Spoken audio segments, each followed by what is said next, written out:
Where food production is monopolized by the government, it can be hard for the people to imagine how it could ever be any other way.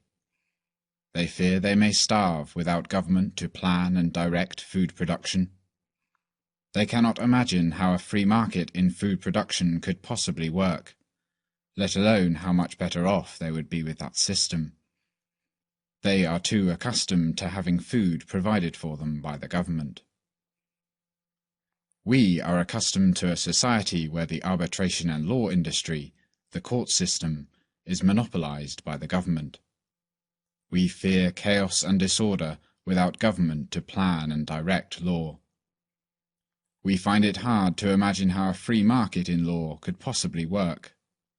In this video, I'll outline how law and security could be provided by competing voluntary institutions.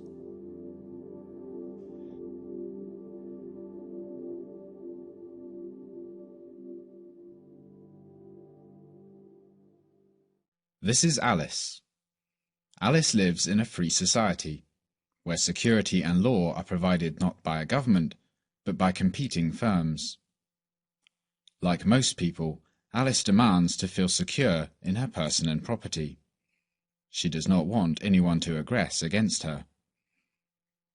Alice also demands that if someone does commit aggression against her, she will have the means to bring the aggressor to justice and receive compensation for her losses. A number of competing firms exist to try and satisfy these consumer demands. The firm Alice subscribes to, Dawn Defense, has a good reputation for preventing crime and for obtaining justice when crimes do take place. Alice pays her security bill monthly, the same way she pays for her electricity and telephone services. She is on a standard package, which suits her budget and her lifestyle choices.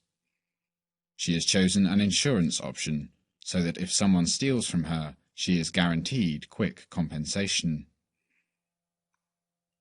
One evening while walking home, Alice becomes a victim of aggression, when she is mugged at gunpoint. At the earliest opportunity, Alice calls the emergency service number and is put through to Dawn Defense Emergency Response Center. They quickly dispatch agents to her location. Unfortunately, by the time their agents arrive on the scene, the mugger is long gone. The agents examine the crime scene and gather witness statements and any evidence that might help them identify and locate the mugger.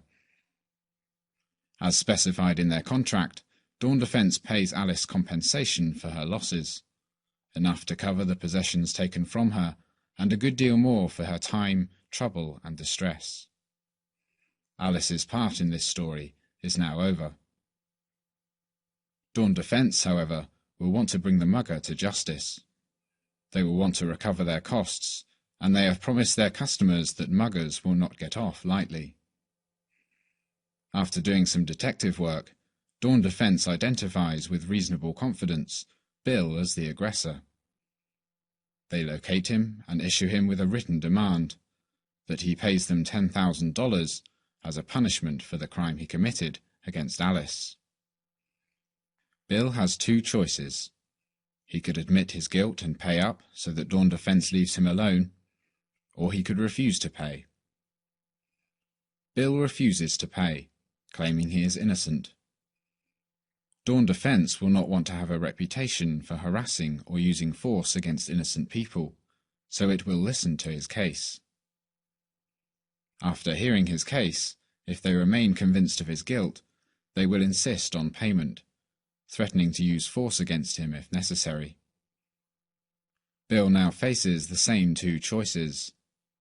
If he still refuses to pay, Dawn Defense will send armed men round to his house to enforce their punishment. What if Bill has his own security? After receiving the first letter from Dawn Defense, Bill calls Tanner Justice, the security agency he subscribes to. He tells them he is completely innocent and that he is being unjustly threatened with force by Dawn Defense. Tanner Justice calls Dawn Defense immediately to discuss the accusation of mugging. They insist on seeing some evidence. They conduct their own investigation. After their investigation, they might agree with Dawn Defence that Bill is guilty. In this case, they order Bill to accept his punishment and will not protect him from any force that Dawn Defence uses against him. Or they might reach the opposite conclusion, that Bill is innocent. In this case, they'll stand by their client and consider the threats made by Dawn Defence to be aggressive. The two firms just cannot agree about what events took place.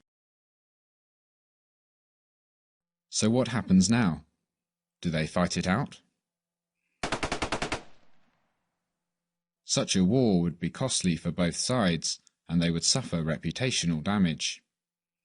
Security firms that resort to war soon find themselves bankrupt, as consumers switch to their cheaper and more peaceful competitors. Dawn Defence and Tanner Justice have every incentive to find some peaceful way to resolve the conflict. Since they cannot reach agreement about what happened, the two firms agree to pay for an independent arbitrator to look at the case, and agree to be bound by that arbitrator's decision. Since both firms are large and well established, they have a prior agreement about which firm to go to in such cases. Their chosen arbitrator, Benson Enterprises, is a firm that specializes in resolving such disagreements between security firms. Benson's examine the evidence presented by the two sides and listen to their arguments. After careful consideration, they conclude that Bill is guilty of mugging Alice. As agreed, both sides accept the decision. Tanner Justice stand down from defending Bill. Now, with no one to protect him, Bill has no other choice but to accept his punishment. Benson Enterprises is a highly respected firm, and no other security firm will agree to defend him now against the force threatened by Dawn Defence, unless new evidence emerges or the reputation of Benson's is brought into question. If Bill cannot afford the $10,000 punishment, Dawn Defence will accept payment over a longer term. They may insist on taking a portion of his wages until his debt, plus interest, is paid, and they may contract with his employer to ensure they are paid on time. If Bill is unemployed, they may insist on taking a more active role in his life. They may force him to work at a place of their choosing. If Bill is dangerous or cannot be trusted to make the payments, they may restrict his movements to a certain region, or, as a last resort, to a certain building, a secure workhouse where criminals are held while they pay off their debts to their victims and serve their punishment. Bill's crime against Alice will be noted by the various competing criminal records bureaus, and his identity will be made public in databases and in the media. Security agencies now consider Bill a higher risk for committing further crimes and may take steps to protect their customers from him. Bill may find it difficult to find a security firm that will accept him as a customer, and if he does, he may have to pay higher premiums for it. Because of his record, other business owners may refuse to employ or trade with him, and landowners may not permit him to enter their land. The performance of the security agencies is noted by various competing watchdog organizations that provide consumers with information about the quality of security and arbitration firms. The details of the case are made available to auditors who check that the practices of the security and law firms adhere to quality standards. We cannot know in advance how the security and arbitration firms will be structured. We cannot know how many firms will operate in a given area, or how large an area a typical firm will cover. In this video, the two security firms performed a number of distinct functions themselves.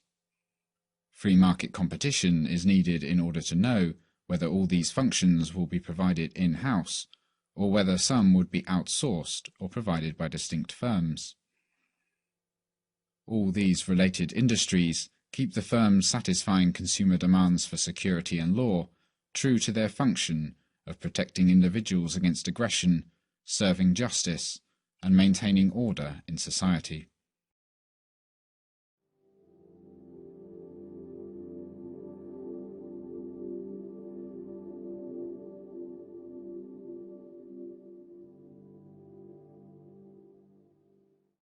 In my next video, I will consider disagreements between security firms about what punishments are to be used, and disagreements about what constitutes a crime.